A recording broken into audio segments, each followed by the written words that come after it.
Hello, नमस्कार साथियों। एक बार फिर आप लोगों का स्वागत है मेरे इस यूट्यूब चैनल में।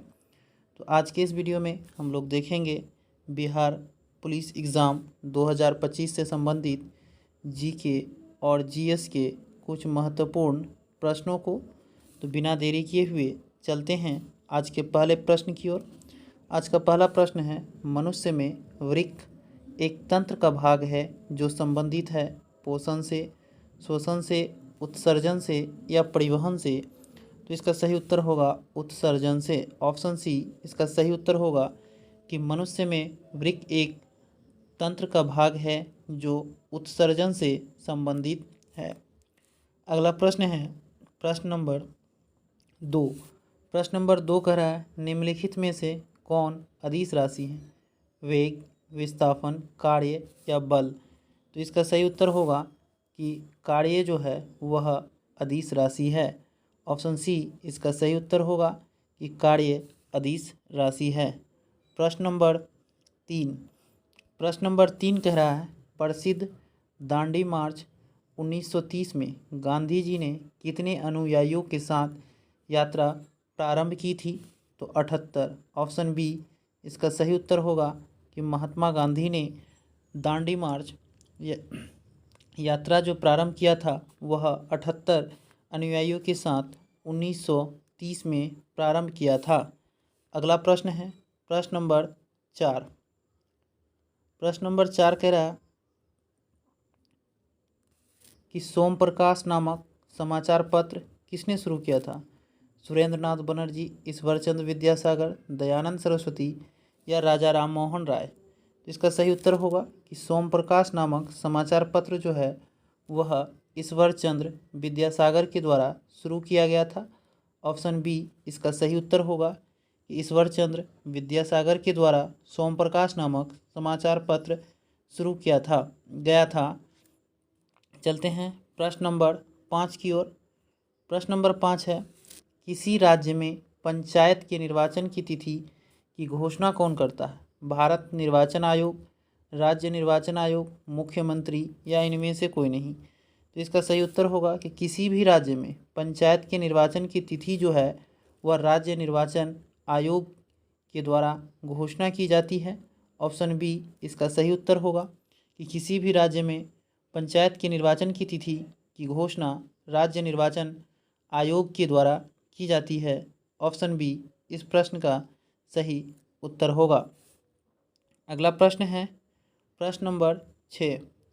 प्रश्न नंबर 6 कह रहा है, महाधिवक्ता के पद का उल्लेख संविधान के किस अनुच्छेद में किया गया है? 164, 165, 161 या 177। तो इसका सही उत्तर होगा कि महाधिवक्ता के पद का उल्लेख संविधान के अनुच्छेद 165 में किया गया है, यानी ऑप्शन बी इसका सही उत्तर होगा। अगला प्रश्न है प्रश्न नंबर 7। प्रश्न नंबर 7 कह रहा है, पानीपत का तृतीय युद्ध कब हुआ था? 1526, 1761, 1556 या 1576। तो इसका सही उत्तर होगा पानीपत का जो तृतीय युद्ध हुआ था साथियों वह 1761 में हुआ था। Option number C. 1526 में पानीपत का प्रथम युद्ध हुआ था और 1556 में पानीपत का द्वितीय युद्ध हुआ था तथा 1576 में हल्दी घाटी का युद्ध हुआ था। इसे भी आप लोग याद रखेंगे कि 1526 में पानीपत का प्रथम युद्ध, 1556 में पानीपत का द्वितीय युद्ध, 1761 में पानीपत का तृतीय युद्ध और 1576 में हल्दी घाटी का युद्ध हुआ था। अगला प्रश्न है प्रश्न नंबर 8। प्रश्न नंबर 8 है, राजकोषीय स्वास्थ्य सूचकांक 2025 में कौन सा राज्य शीर्ष पर है? बिहार, उड़ीसा, मध्य प्रदेश या सिक्किम।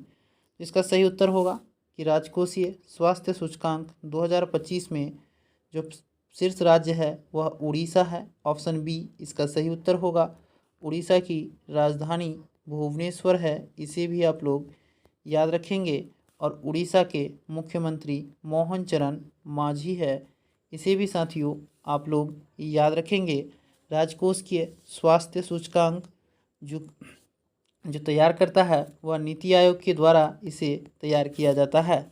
अगला प्रश्न है प्रश्न नंबर 9।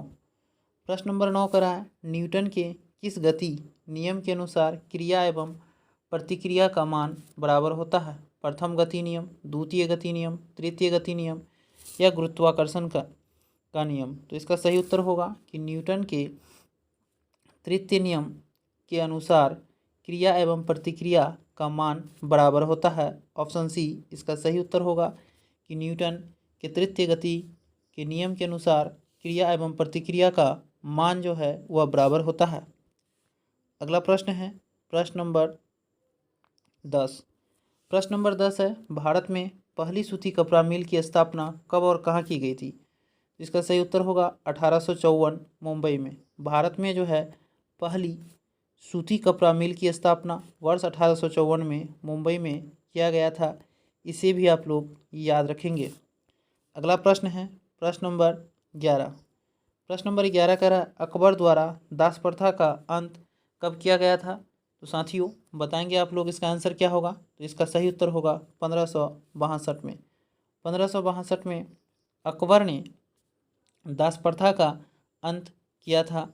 और अकबर जो थे वह मुगल वंश के शासक थे, इसे भी याद रखेंगे साथियों। अकबर जो थे वह हुमायूं का बेटा था, इसे भी आप लोग साथियों जरूर याद रखेंगे। हमारा अगला प्रश्न है प्रश्न नंबर 12। प्रश्न नंबर 12 है, उराव जनजाति किस राज्य से संबंधित है? राजस्थान, मध्य प्रदेश, झारखंड या नागालैंड? इसका सही उत्तर होगा झारखंड। उराव जनजाति का संबंध जो है वह झारखंड राज्य से है। ऑप्शन सी इसका सही उत्तर होगा। झारखंड की जो राजधानी है साथियों वह रांची है। झारखंड राज्य जो है 15 नवंबर 2000 को बिहार से अलग होकर बना है। इसे भी आप लोग याद रखेंगे कि झारखंड राज्य 15 नवंबर 2000 को बिहार से अलग होकर बना।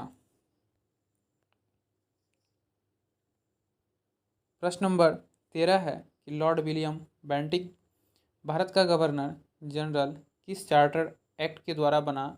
इसका सही उत्तर होगा option A.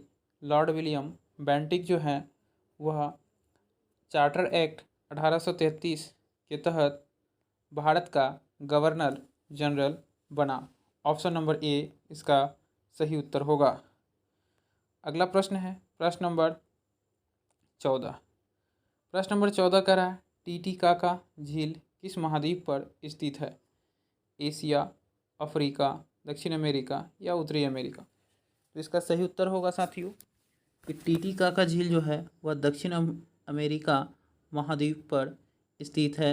Option number C इस प्रश्न का सही उत्तर होगा कि टीटीकाका झील दक्षिण अफ्रीका महाद्वीप में स्थित है। महाद्वीपों की संख्या 7 है।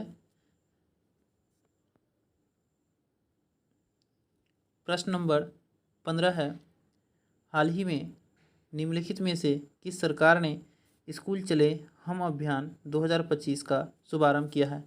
मध्य प्रदेश, गुजरात, ओडिशा या हरियाणा? तो इसका सही उत्तर होगा कि मध्य प्रदेश सरकार के द्वारा स्कूल चले हम अभियान 2025 का शुभारंभ किया गया है। मध्य प्रदेश की राजधानी जो है वह भोपाल है। मध्य प्रदेश के मुख्यमंत्री मोहन लाल यादव है। इसे भी आप लोग याद रखेंगे कि मध्य प्रदेश के मुख्यमंत्री मोहन यादव हैं और मध्य प्रदेश सरकार ने ही स्कूल चले हम अभियान 2025 का शुभारंभ किया है। अगला प्रश्न है साथियों प्रश्न नंबर 16। प्रश्न नंबर 16 कह रहा है, एलपीजी मुख्य रूप से बनी है इथेन और ब्यूटेन से, प्रोपेन और ब्यूटेन से, इथेन और प्रोपेन से या इनमें से कोई नहीं? तो साथियों आप लोगों को पता होगा कि एलपीजी जो है वह मुख्य रूप से प्रोपेन और ब्यूटेन से बनी होती है। ऑप्शन बी इसका सही उत्तर होगा कि एलपीजी जो है वह प्रोपेन और ब्यूटेन से मुख्य रूप से बनी होती है।